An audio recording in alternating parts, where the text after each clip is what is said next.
My dad, his girlfriend, my husband, and I went out for lunch to celebrate Christmas in January. When we went out to eat, I asked for some tea, and they came out with this beautiful wooden box that organized tea wonderfully.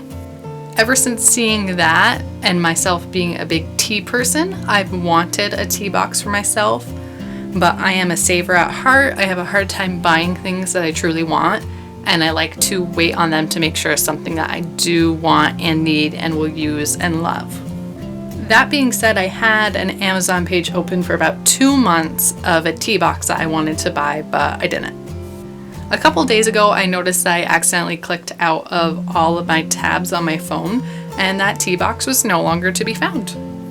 It was at that point that it kind of weighed on my heart to decide whether or not I wanted it and if I would use it. I'm a big tea drinker. I just recently got a honey pot for my birthday, and knowing that we live in such a tiny, small house, I knew that a tea box would probably help organize all the different teas that we drink, and also require me to be a little bit more meaningful of which teas we are buying so that they will fit in that box. The reason why I'm talking about this, as silly and insignificant as it may seem, is sometimes as a minimalist or a minimal-ish person, it can feel kind of negative to want to buy things that organize, or really just not buying things financially because we know we could be spending that money somewhere else. But I think it's also just as crucial to really love the things that are in your home, to put your money in things that you're going to thoroughly enjoy or are sourced from a great place.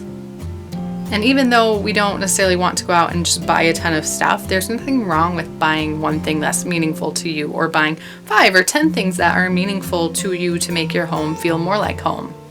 And honestly, I think at the end of the day with this quarantine, I have noticed some things in our home that maybe didn't give me joy or were frustrating me. And my tea spot was definitely an area of frustration because I couldn't find the teas that I was looking for, or I would never know which teas I truly was running out of and would need to buy at the store. So in a way, it's definitely saving stress, some time, effort, and allows me to keep better inventory of what we're using. Do you guys have an item like this, something that you are thinking about buying, or something that you bought that you weren't sure about, or that you were really thinking on, trying to save money, or you're just not a very big spender? I don't know, sometimes I feel like with minimalism you can feel very guilty for indulging in certain things, and that's a problem for me. We should be allowed to indulge in certain things that are going to bring joy to our life, and this tea box, as insignificant as it may seem, has certainly helped in that process. Kind of a different video for you today. Give it a thumbs up if you enjoyed it to let me know to make more videos like this. Make sure you subscribe to catch my next video. Leave a comment down below if you do have an item like that, or if it made you think of something. And until next time, bye.